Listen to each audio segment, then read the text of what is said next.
calma, que o fracasso te encontra. Não, tá vendo? Ela só quer deprimir a gente. Não tem nada de vai fracasso rolar. me encontra, não. O que me encontra é sucesso.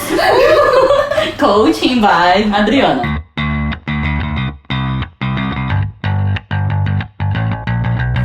Dualidade, um bate-papo com resumo de livros que tratam sobre o desenvolvimento humano e as inquietações da vida moderna, com a jornalista Adriana Nicásio e a publicitária Júlia Scheibel. Ju, primeiro, oi gente. Olá, ouvintes do Dualidade. Queremos começar agradecendo, conseguimos mais de 1000 downloads. Uou! Cadê palminhas no fundo, na edição?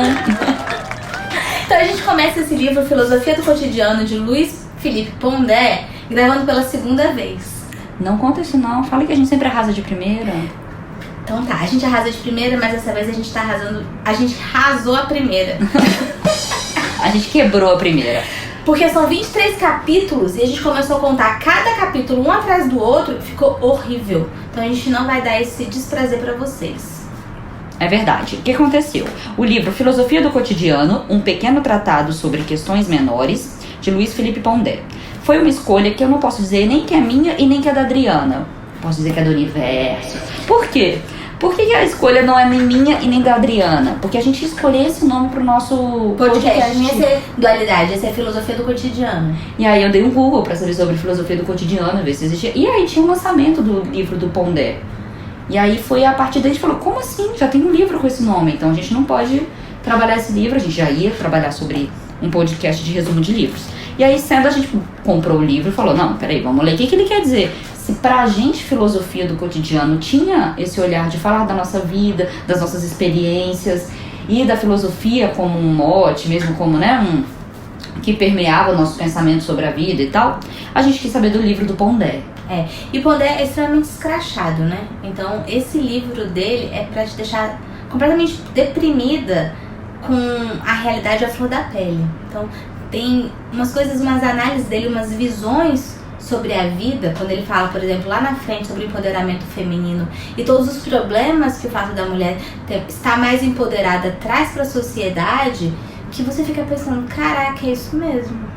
Eu vejo razão em tudo que ele fala. Ele faz uma análise desse mundo da sociedade atual, numa visão apocalíptica. Em 2014 eu comecei a ler Pondé e não gostei, parei de ler ele, porque foi da medicação da minha irmã lê-lo. E aí eu não gostei, achei ele muito negativo. E agora quando eu voltei, eu gostei. Primeiro eu passei uma crise pessoal e ele faz com que a minha crise seja uma microcrise. Porque ele traz crises muito maiores da sociedade em geral. E aí, e também não achei que ele é positivo, mas ele traz um final bem apocalíptico que tem uma certa realidade. Então, vamos lá. E você, o que você gostou? Não, então, quando eu terminei de ler esse livro, eu fiquei com uma certa depressão. Porque você olha para a sociedade, você vê que o Pondé tá certo e você vê que a gente não tá caminhando para um lugar bom. Então eu parei um pouco na nossa lista de livros e fui ler A Bailarina de Auschwitz, que é um livro fantástico que depois a gente pode até trazer como podcast, que te traz um pouco de esperança. Então, do mesmo jeito que você entende que o Pondé ele faz considerações importantíssimas sobre a realidade, você vê que a realidade não é só o que ele traz. Então, acho que a gente pode começar a contar pra vocês um pouquinho do que é esse livro. E ele é um livro interessante, é extremamente recomendado. Pra que acordar é o primeiro capítulo. O que é esse acordar? Esse acordar é você sair um pouco da rotina, né? Não é isso? Pra que acordar? Aí ele fala da questão de acordar cedo, que quem perde o sol, na verdade, tá, de uma certa forma, desperdiçando o dia, né? Porque simplesmente se faz isso todos os dias. Então, pra que acordar? Ele começa numa visão de pra que acordar da vida e vai pro segundo capítulo, que é acordar com o despertar do sonambulismo. Numa visão de que fazer pensar as pessoas, começarmos a pensar, faz com que você saia da visão do piloto automático e acorde pra filosofia. Isso, porque ele diz que nossa sociedade ela está extremamente superficial. Então hoje você tem algumas obsessões. Obsessão com glúten, obsessão com lactose. Você tem uma certa mesquinhez em relação à saúde. Tem uma ciência econômica da autoestima. Então, como você está extremamente superficial, talvez seja importante você trazer questões mais filosóficas para a sua vida e acordar e despertar pra vida. Isso. Não é só você levantar da cama e de manhã, cedo. Inclusive ele faz críticas a livros como O Milagre da Manhã, indiretamente, ele não cita o livro, mas a crítica fica clara, né? Que virou moda agora você acordar às 5 horas da manhã para fazer um monte de atividade e cumprir uma certa rotina. E ele diz que não adianta você fazer nada disso, embora ele seja adepto de acordar cedo, se você tá fazendo isso tudo para uma sociedade do desempenho. Você sabe que ele também faz yoga, né? Que eu fiquei sabendo. Então, fica aí mais um charminho de Pondé. Mas, assim, nada contra, nem um olhar espiritualista, porque com certeza ele vai detonar esse olhar. Mas, enfim, é isso aí. Dei só uma zoadinha de Pondé. E ele critica, você tá zoando ele critica toda a indústria cultural, indústria cultural é outro conceito, toda a indústria editorial de autoajuda. Então ele diz assim, que a autoajuda começou a pipocar de uma hora para outra porque falta um pouco de filosofia. Então é justamente essa falsa filosofia, e aí ele vem buscar as sombras, né? Então ela vai nas sombras da sociedade, essa autoajuda ela procura problemas da sociedade para te dar soluções. E talvez esse seja o problema, você não precisa de solução para tudo. Às vezes é importante você viver com as suas crises, você viver com os seus problemas. Então nessa parte de acordar do sonambulismo é inclusive você despertar porque é importante de fato. Uhum. E aí tem até uma citação, se a autoajuda tá te ajudando, já não é autoajuda, é alguém que escreveu o livro que tá ajudando você. Já não é uma autoajuda. Talvez seja autoajuda porque não é conduzido por um profissional. Aliás, toda autoajuda e todo coaching tá sendo detonado por todos os psicólogos e todos os filósofos. E eu acredito que a autoajuda ela tem o seu caminho e o seu canto no mundo. Eu acredito. Modelo raiz e modelo Nutella tem em todo lugar. Vamos lá. E aí vamos para o terceiro capítulo. O que é melhor, a realidade ou a fantasia? Resposta, nenhum dos dois. Ele diz, life is a bitch. E fugir dessa vida que é real, né? Real, que é uma vida problemática. Às vezes ela é a única saída. Porque fantasia, na verdade, quando ele traz a fantasia, ele traz essa visão de que fantasia é sair da realidade. E que quando você sai da realidade, por exemplo, apaixonado, e aí deixa de estar, você cai numa realidade. E quando você cai, dependendo de como você tá, ou dependendo dessa queda, ela é brusca. Então não vale a pena nem estar o tempo todo numa visão de fantasia, nem estar o tempo todo numa visão de realidade. Por isso que eu digo nenhum nem outro. Porque a realidade ela é cruel, como ele diz, a vida é dura. Mas você diz nenhum nem outro. Ele diz que em hipótese alguma fantasia é aceitável. Porque ele diz que a fantasia ela te cobra um preço. Então se você, por exemplo, quer beber muito, quer usar droga, quer sair da fantasia dessa forma pelos meios químicos, que você vai ter o preço de manhã na hora que você acordar. Seja com uma ressaca, seja sem emprego. Então ele traz a necessidade de se viver na realidade. E ele verdade. cita inclusive... Só que essa questão de realidade, ele até faz uma confusão no meio do caminho. Quando ele cita um filósofo grego, um cético grego, que dizia o seguinte, o nome do cético é Aenesidemos, que ele dizia o seguinte, que quando você bebe, você sobe na mesa e você dança e você perde todas as suas armações da sociedade, quem que é a realidade? É você bêbado ou você se isola dentro da caixinha? Então ele traz essas questões que são mais filosóficas e que te confundem, né? Mas eu concordo com ele quando ele diz que você precisa viver na realidade, não dá pra você fugir.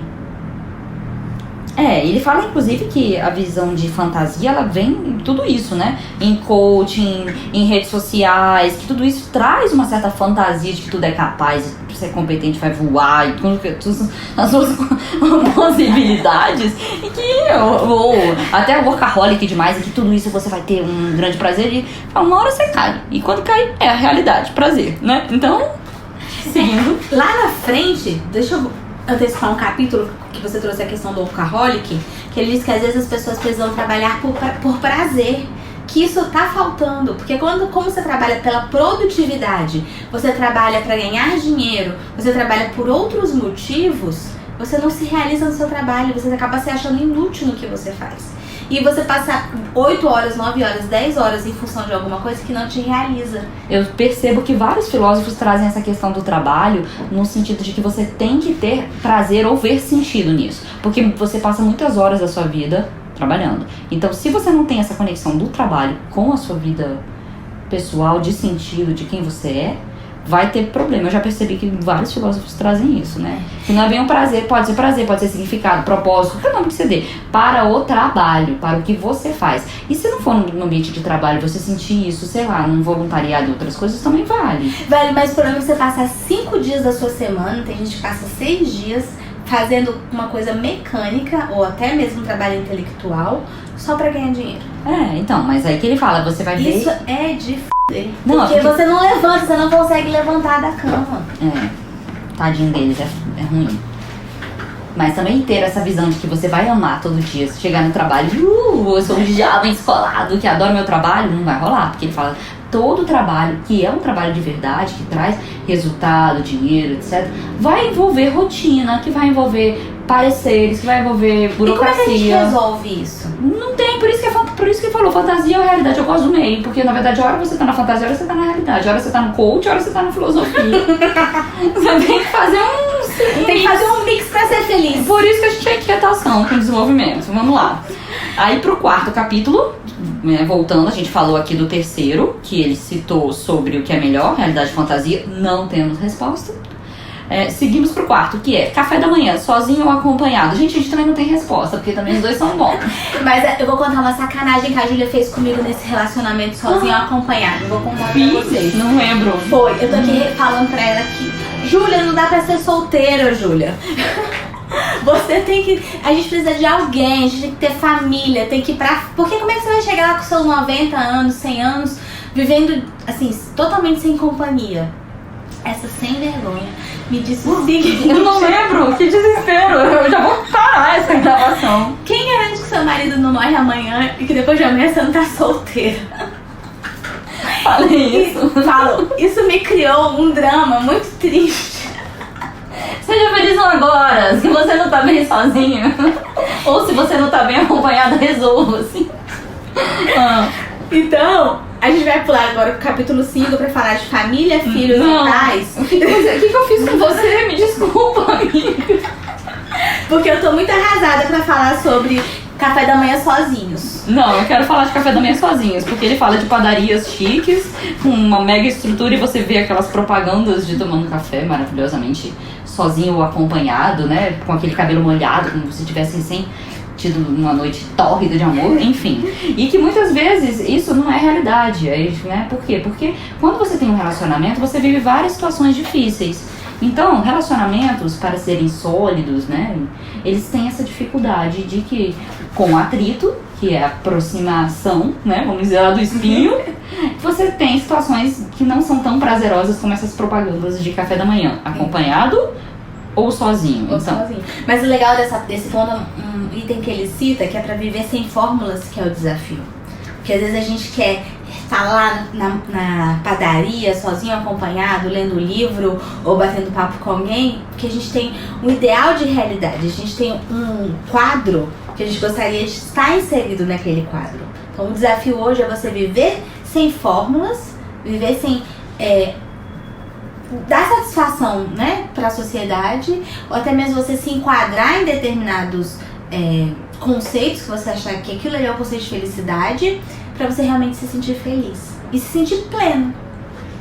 É isso mesmo. E aí ele ensina também, nessa parte, só pra finalizar o 4º capítulo do Café da Manhã, que por mais que eu tenha deixado a Adriana em sofrimento, eu quero finalizá-lo. Ele diz assim também, que não existe amadurecimento sem fracasso. E aí assim, mas então como é que eu vou viver? Como é que eu vou amadurecer? Calma, que o fracasso te encontra. Não, tá vendo? Ela só quer deprimir a gente. Não tem nada de vai fracasso me encontra, não. O que me encontra é sucesso. Coaching by... Faz aí, eu quero um teaserzinho. Coaching by Adriana. Pois é, quando esse negócio de fracasso não tá legal. Então, vamos lá. Família, filhos e pais. Disso eu gosto de falar. Porque pra mim, família é o capítulo 5. Isso, obrigada. Pra mim, família é tudo na vida, independente da pessoa poder morrer amanhã, viu, Júlia? Ou não, eu acho que o importante é aquilo que a gente vive, o importante é que a gente troca. Família vai ter dificuldade, claro que vai, mas ela é muito melhor do que você tá vivendo no seu egoísmo sozinho. Desculpa, marido Adriana, eu quero que você viva muitos anos. Não, família é tudo de bom, do jeito que for qualquer um. E sempre vai trazer traumas pros filhos e quando crescerem todos eles vão fazer psicólogos ou filosofia, porque não tem jeito, faz parte. Não, mas gente, eu prefiro muito mais tá nessa discussão com seres humanos, né? Do que você poder chegar em casa, tomar seu vinho maravilhoso, ficar olhando seu Netflix e aí, você tá discutindo com quem, tá debatendo com quem? Eu adoro ficar no... Mas ok, eu adoro ficar na Netflix com vinho. Só que assim, é o que ele diz, inclusive, que tá tendo muito mais desse mundo de hoje, inclusive com pets junto, né? Porque do que você tá com alguém. Eu prefiro muito mais conversando. E eu acho que ainda tem muita conversa. Ainda que casado não existe isso entre amigos, agora, no podcast. Mas enfim, aí seguindo, ele fala de família, filhos e pais. A diferença da solidez das famílias e da fluidez dos vínculos, que lembra Bauman um pouco, dessa questão da liquidez, dessa coisa de não ter vínculos fortes, né? Isso. Aí ele diz isso, que você ter a família, você implica ter gente na sua vida. Que essa gente vai te trazer em determinado momento dor de cabeça. Uai, ontem, 9 horas da noite, eu cheguei em casa morrendo de sinusite, a mãe já queria comer pastel. Tá bom, vou fazer pastel pra uma criança de 4 anos. Fiz pastel. Deixei o fogão todo cheio de óleo pra hoje de manhã limpar, porque eu não aguentava mais lavar a louça. Ai, tadinha. Mas, gente, eu fiquei feliz. Minha vida, assim, eu vejo sentido, né, com isso, dessa forma. E aí vamos pro 6º, que é envelhecimento e solidão. Aí ele fala que estamos tendo uma epidemia de solidão, que não é diferente do que o Karnal fala no Dilema do Porco Espinho, que estamos envelhecendo sozinhos, né, que tá trazendo essa solidão. Fala do Ministério da Solidão, e que isso é parte das estatísticas, é da realidade que a gente tá vivendo. Mas ele diz 2 coisas bem graves que eu acho, né, assim, graves inclusive pra gente poder pensar. Que por conta da longevidade, você vai ter idosos daqui a pouco com 120 anos, que eles vão estar um profundo mal-estar por tudo aquilo que ele viveu, por tudo aquilo que ele sentiu, e acaba, no fim, sozinho, porque as escolhas hoje são exatamente ter menos filhos, não casar, né? Viver cada um a sua própria vida. Num mundo cada vez mais higiênico, onde você não pode ter trocas, você não quer ter contato, você tem medo, né, de se envolver com outras pessoas. E você vai alimentar a indústria do tédio, porque qual que é o próximo passo da indústria? É criar produtos, criar artigos, criar programas para poder deixar essa pessoa cada vez mais velha, mais vivida, com mais experiente, antenada, ocupada. Porque a gente, na verdade, se a gente vai ter 120 anos, eu não acho que tá solteiro até lá, não sem casar. Eu acho que viveu vários casamentos. Porque para pensar, 120 anos, quantos anos você fica junto com alguém? Se você casar com 20, você vive 100? Deus me livre. Quer dizer... Viu, gente? Não, aí fica até bom que o outro morra, né, logo. Então, Deus me livre também. Para de matar os outros, menina. Não, o que eu tô falando? É porque vivemos mais, é que a gente vai ter um divórcio na história. Depois tem outras histórias por conta disso, não aqui. Mas aí a questão da longevidade que ele diz é que as mulheres, como elas estão tendo menos filhos, só existe uma fórmula de colocar as mulheres na rota da maternidade. Seria você distribuir riqueza entre as mulheres que tivessem filhos. Então talvez você pudesse. Mas aí você vê nos países nórdicos, você pode ficar até 2 anos de licença maternidade. Você tem uma bolsa para quem tem o 2º e 3º filho, e as mulheres não querem ter filhos. Vamos ser mulheres nórdicas, então. Não, eu tô bem com os meus 2. Então tá. O que acontece? Ele traz essa realidade da solidão, do envelhecimento, e que é parte da... Gente, mesmo que a gente queira ter uma família enorme agora, essa é parte da realidade das estatísticas do mundo de hoje, certo? Próximo capítulo, 7. Educação dos filhos. Por que os jovens estão cada vez mais infelizes? Por causa da sociedade do desempenho. Porque você tem, igual ele coloca lá, né? Você tem que ir com 20 e poucos anos, morar sozinho, ter autonomia financeira, ter um relacionamento, ter filhos. Você tem. Então, você começa a dar cheque e não chega. Sem contar que são jovens cada vez mais mimados, jovens cada vez mais insuficientes, porque você tem mães pra mimar, né? Ele fala do projeto narcísico dos filhos, e que muitos filhos são a projeção dos próprios pais sobre as crianças. Aquilo tudo que eles não viveram, porque somos uma geração que não é essa ainda do desempenho. Nós estamos entre o meio daquilo que foi, vamos dizer... Nós pais, né? Nós pais, aí a gente se esforçou tanto e buscou tanto dar pra eles, e então tudo que a gente não vive, a gente dá pra eles e quer que eles vivam tudo aquilo que a gente não viveu. E a partir daí a gente oferece demais, eles vivem sem frustrações, e além disso a gente quer que eles tenham um desempenho melhor que a gente, porque a gente já tá sofrendo. E diz que eles estão estressados com tudo, eles sentem medo de quase tudo, e mostram que, inclusive, que essa maior tolerância com a diversidade sexual vem acompanhada de uma dificuldade gigantesca de saber qual que é a sua própria identidade sexual. Eles estão perdidos, né, em vários sentidos, assim, emocionais mesmo. E diz que quem tem medo de sofrer é incapaz de desejar. Se eu tenho medo de sofrer, eu já não quero viver. E a partir do momento que eu não quero viver nada, vamos dizer, muito brusco, eu também não tenho vontade de desejar coisas além. Então eu fico no meio termo morno de não buscar aquilo diferente do que eu tô vivendo, que isso não me leva a nada, né? Aí, seguindo pro próximo capítulo, que é o 8, ele diz da perda do tesão. Por que a perda do tesão? Por medo. A gente acabou de fechar o capítulo 7, que falava da infelicidade, que muitas vezes a infelicidade vem do medo de viver experiências, etc. Aí vem a perda do tesão, que a gente lembra daquela questão da vitalidade, do Cortella, etc. Então a gente não vai viver mais o tesão, não temos o tesão, por medo de ir, né? Aí eu lembrei agora de Apocalipse, capítulo 3, versículo 15 e 16. Deus vomitará os mortos. Conheço tuas obras, não és frio nem quente. Oxalá se fosse frio ou quente, mas porque és morno, nem frio nem quente, estou para vomitar-te de minha boca. Faz aí o áudio, Felipe. Então é isso, ou a gente é frio ou a gente é quente, não dá pra ficar em cima do muro. Não dá, porque isso vai criar... Primeiro vai criar um problema gigantesco na nossa vida, que é a questão da indecisão. Eu não sei o que eu sou, não sei pra onde eu vou, eu não sei o que eu faço da minha vida. E segundo, nós vamos transferir toda essa incerteza e insegurança para as crianças, para os jovens. É isso mesmo. E aí, indo pro 9º capítulo, que a gente vai um pouco rápido por conta... São 23 capítulos, cada capítulo com 3, 4 páginas. Então você consegue entender, né? A gente vai trazendo só a essência de cada capítulo baseado no título, tá? Porque a gente quer manter o modelo de títulos e capítulos. Então a gente traz uma essência do livro, tá? Então vamos para o 9º, depois de perder o tesão. Gente, vocês já perderam várias coisas aqui, né? A única coisa que aconteceu foi acordar lá na frente. Aí no 9º a gente vai para ser rico ou ser lixo. E ele traz uma referência de ser rico, inclusive, de beleza interior, né? Ele traz essa questão da riqueza interior.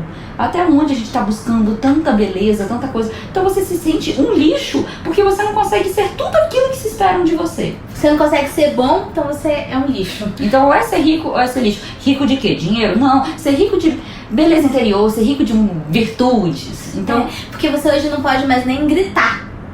Você não pode sentir ira. Solta um grito aqui no podcast.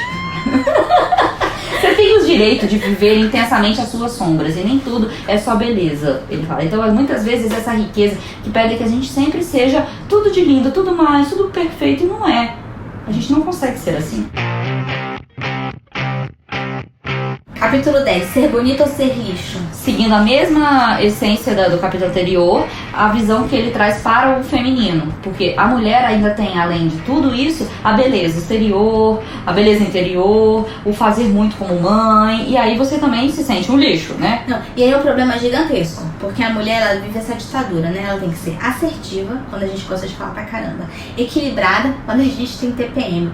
Gozar mais do que as avós gozavam, talvez isso seja mais fácil. Ter filhos mais lindos e perfeitos, desde o paleolítico, isso eu consegui. Ela tá só gozando e tendo filhos, eu tô amando. A minha vida tá fácil, não tá? Tá gostoso, sucesso, gente. Coaching by Adriana. Vamos lá. Então, quem não tem isso, se sente um lixo. Então você tem que ter que brincar, né? Porque se você não leva a vida da brincadeira, você vive em depressão, você não levanta da cama. Não. E aí, vamos pro próximo. 11. A miséria da emancipação. Olha, esse capítulo eu vou deixar toda com a Júlia. Meu Deus. Porque é um livro dedicado às feministas e eu não tô querendo apanhar. Meu Deus, o céu não faz isso comigo, não. Ele fala, inclusive, que a emancipação traz relacionamentos menos sólidos. Que a partir do momento que a mulher tem o direito de ter autonomia financeira da sua vida, quando ela olha aquele cara e fala assim: querido, não quero esse modelo pra minha casa. Querido, não quero mais essa sua participação aqui na minha relação, seja com meus filhos, seja comigo. Show, e eu me separo. Então, a emancipação envolve muita questão que ele traz da visão do Bauman de relacionamentos líquidos. Não são só as redes sociais, não é só esse modelo da sociedade. A emancipação é parte deste processo a partir do momento em que a mulher pode dizer não para aquilo que ela não concorda. Certo? Muito bem. Agora, a emancipação é descobrir que os serviços podem resolver as coisas mais facilmente do que os vínculos familiares.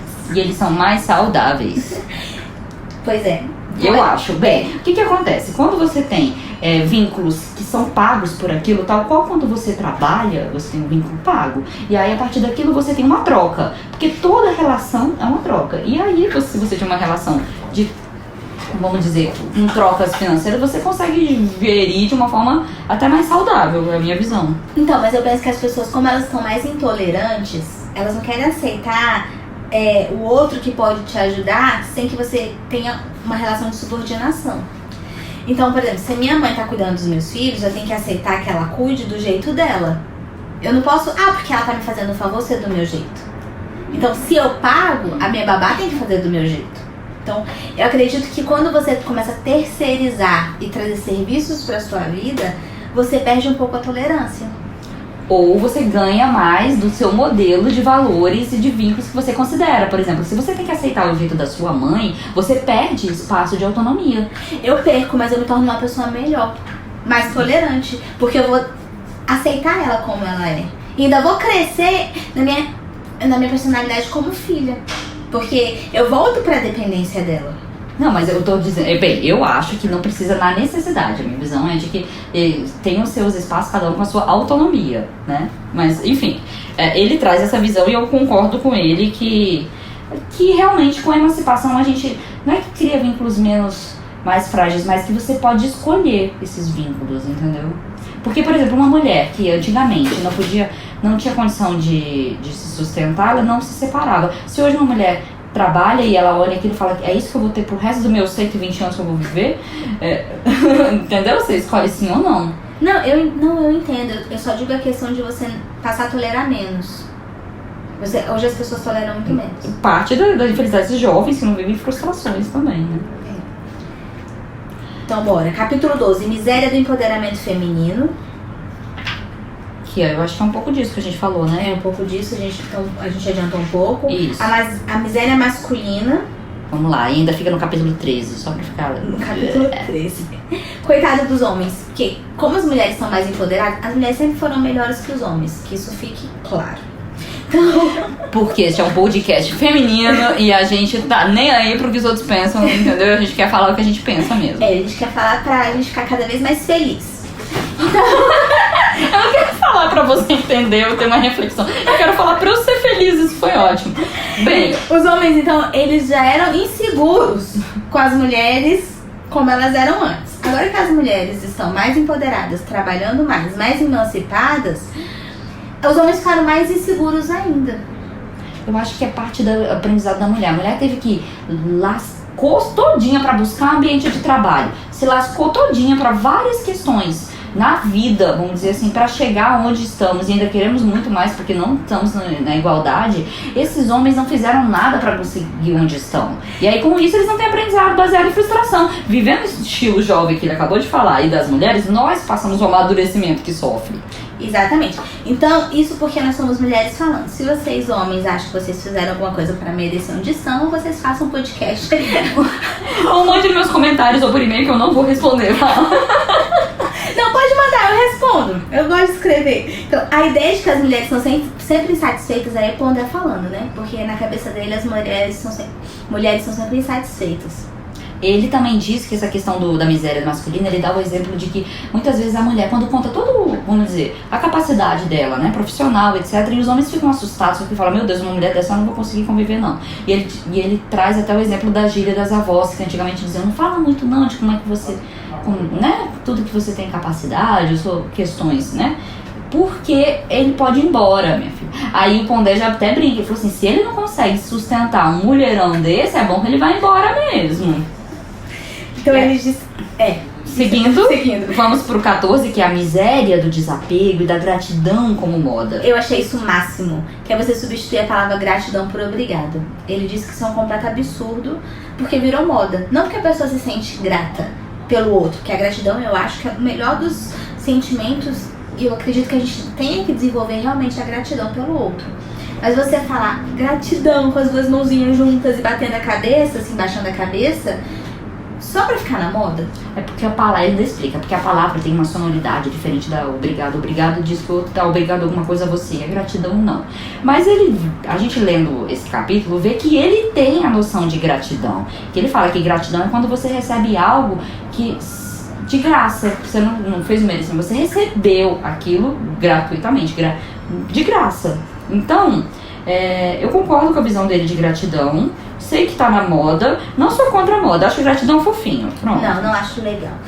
Ó, capítulo 15 nós já falamos, que é a busca do sentido do trabalho. Isso. Capítulo 16, o medo do outro, que também nós já falamos, inclusive que as pessoas perderam o tesão por causa do medo, né? Isso, que as relações cada vez mais vão ser mais higiênicas e assépticas. Ele me lembrou eu vou deixar aqui uma dica, que ele me lembrou uma série do Netflix chamada Osmoses, que é uma série francesa que conta sobre uma empresa que você toma uma cápsula e aí você começa a buscar sua alma gêmea toda conectada em redes sociais, etc e tal, pra você buscar aquela. Então as pessoas estão com medo, estão buscando meios até de acertar, vamos dizer assim, né? E aí, seguindo. A decisão de não ter filhos. Porque filhos são caros, duram muito e não obedecem. Não, isso pra mim é a síntese do egoísmo. Porque você não pode colocar um preço numa pessoa. Você não pode falar, quem faz conta não tem filho. Gente, é a coisa mais absurda do mundo. Ele diz que filhos nos tornam pobres, por isso que ela tá dizendo isso aí, né? Que ele diz o seguinte, que os gays que sempre tiveram mais dinheiro porque nunca tiveram filhos. E que quem tiver filhos vai tomar vinhos mais baratos. Porque quando você não tem filhos, você toma vinhos mais caros. Quando você não tem filhos, você tem mais vinhos, mais sexo, menos rugas, mais viagens. O exemplo, ele fala até dos homossexuais que vivem isso e que filhos nos tornam pobres. Não, é ridículo isso. É ridículo, de verdade. Você vai ter mais viagem, mas você vai viajar sozinho, né? Você vai ter mais sexo. Gente, quem que aguenta transar 365 dias por ano? Só se a pessoa for, sei lá, tomar um Viagra por dia. Então, assim, as pessoas elas querem mais e mais e mais, por isso que elas estão insatisfeitas a vida inteira. Porque existe um buraco gigantesco no nosso coração e no nosso espírito que a gente não preenche com coisas. Nem com filhos, porque na verdade... Com experiências. E aí a criança, ela te traz uma outra visão de mundo. Porque você sai do seu papel de adulto pra você ir viver um papel, às vezes, de pai.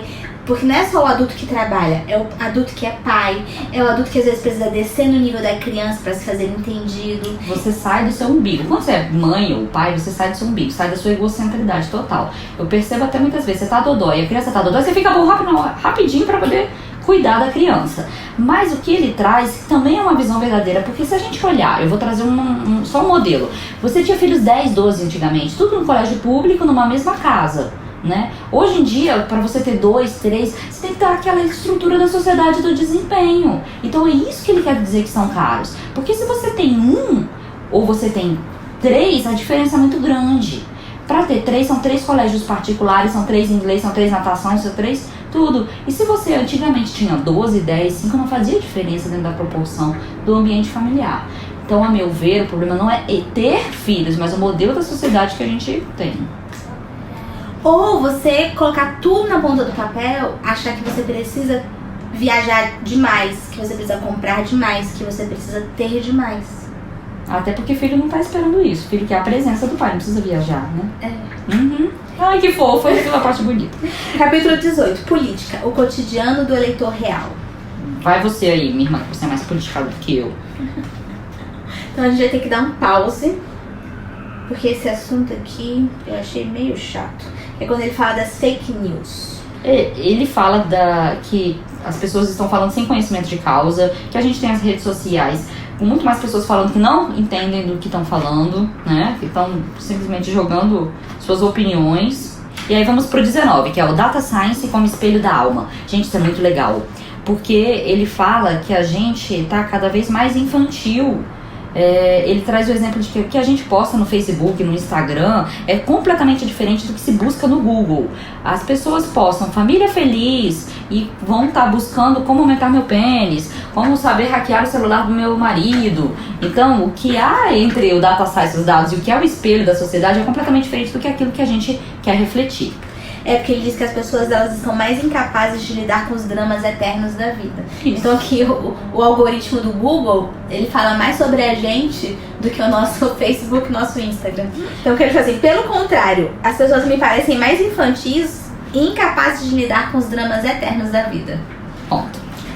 Capítulo 20. O retardamento contemporâneo como eliminação do amadurecimento. Ele diz que as pessoas alargaram a adolescência. Somos eternos, não crianças, jovens, né? Isso mesmo. Recusa de lidar com frustrações, né? É como se a pessoa estivesse na vida a passeio, né? Então ela quer projetos multifocais, pra não ter foco em nada. Ela não quer lidar com a ambivalência dos problemas. Ela não quer ter nada frustrante. Ela tá na Disneylândia. Ele fala mercado do trabalho e mercado dos afetos. Nada que a gente queira, né, frustração. Sempre uma super resiliência, né? Ele fala muito sobre as opções sexuais, que eu não vou entrar. Se vocês tiverem interesse de ler, vale a pena. Porque senão é uma polêmica que pra mim não vale a pena. E aí vamos pro capítulo 21, inteligência atrapalha a vida? Só se for da mulher, né? Pelo ponto de vista do Pondé. É. Porque o homem pode ser inteligentíssimo, a mulher que não pode se mostrar tão esperta. Ele fala disso mesmo, que quando você apresenta seu conhecimento, muitos homens fogem.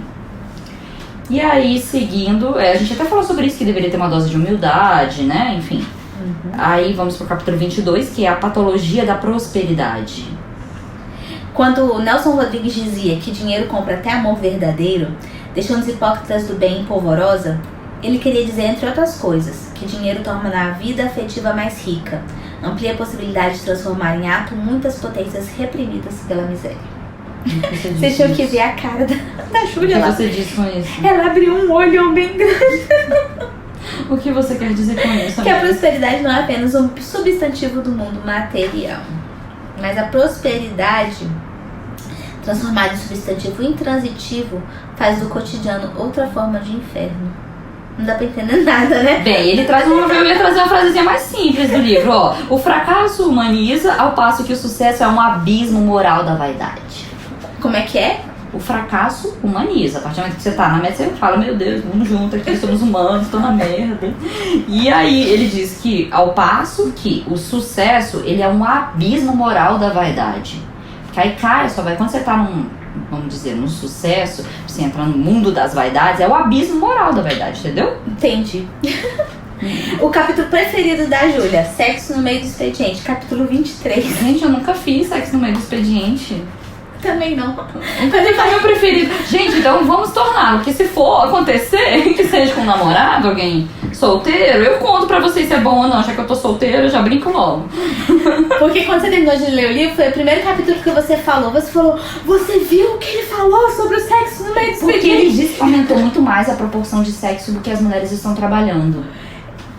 Eu não concordo. Eu posso chamar com de isso. machista? Feio, Pondé. Não foi legal esse seu capítulo. Pois é, primeiro ele detonou a família por causa da emancipação da mulher. E agora ele vem dizer que a gente tá trabalhando, a gente tá transando. Talvez não, hein? Acho que é menor, não hein? vou falar nada da sua mulher em casa, amor. Não, tô brincando. Mas assim, não precisa ser no ambiente de trabalho, né? Não precisa. Então tá, seguindo. 24. O amor em contratinhos, ou a vida afetiva no mundo dos sites de relacionamento. Eita. Não lembro muito dessa parte. Vou ser bem verdadeira. Ele fala dos sites de relacionamento que ninguém tem saco, por exemplo, pra se arrumar, vestir, sair. Que é mais fácil você pedir um iFood. Mesmo que a comida ela chegue fria. Diz aqui, o clímax de um relacionamento desse tipo é ver séries de Netflix juntos e pedir comida pelo iFood. Dormir de conchinha também. Nada de arroubos de ciúmes. O que acontece? Ele diz que através das redes sociais, no caso do aplicativo, virtual, né? De relacionamento, você já vai vendo pessoas parecidas com você, já vai trazendo o perfil e você não tem os arrombos da paixão, você não tem, né, os arrombos da vida real mesmo, né? Isso. Capítulo 25. Um modesto exercício de futuro. Que aí é ele onde ele lasca tudo. Capítulo 25, o último capítulo. Um capítulo apocalíptico. Capítulo 25 e o último capítulo é um modesto exercício de futuro. É o capítulo apocalíptico. By Pondé. Não, eu fiquei assustada. Foi esse capítulo que me deprimiu. O último, né? O último. Porque ele coloca que os seres humanos, eles não vão precisar trabalhar, né? porque o mundo vai ser dominado pelas máquinas. A vida cotidiana ela vai ser cheia de preguiça, até de medo. A sua forma de remuneração. E aí ele até dá uma ideia, né? Que vai ser feita pelos impostos que são pagos por esses robôs. E aí você chega a um socialismo singular. Todo mundo será um adolescente velho. Isso, eu ia lembrar disso mesmo. Com uma paranoia gigantesca em relação às doenças. Economia da autoestima. Que o homossexualismo será estimulado nas escolas. Que vai ser impossível um homem gozar dentro de uma mulher. Que de todo o livro isso foi o que eu achei mais absurdo. Porque como assim você vai colocar um esperma lá dentro, né? Como é que você vai ser tão sujo a ponto de transar, né? Assistam Osmose. Se você vê, os japoneses já estão fazendo, né, bonecos e tal para sexo. Por quê? Porque as pessoas estão sozinhas. E elas estão cada vez mais assépticas. Isso que eu fiquei pensando. Por isso que eu fui ler A Bailarina de Auschwitz. Então, ele diz que os seres humanos, eles vão ser finalmente felizes e saudáveis. Gozarão com o fim da privacidade e verão uns aos outros o tempo todo. E com isso garantirão a paz e a igualdade definitiva. E terão mandado tudo a merda. O sono dogmático reinará sobre os olhos cansados. Sono, que a gente acabou de falar lá no começo para acordar. Ele tá mostrando que a nossa sociedade está caminhando para esse eterno dormir, né? Eterno não, porque eu não quis dizer de morte. Mas porque não tá todo mundo vivinho aqui, vivendo com os robôs, né? Mas é uma manutenção do sono sobre a vida atual. Que triste. Gente, por isso que nosso podcast se chamaria Filosofia do Cotidiano. Não virou.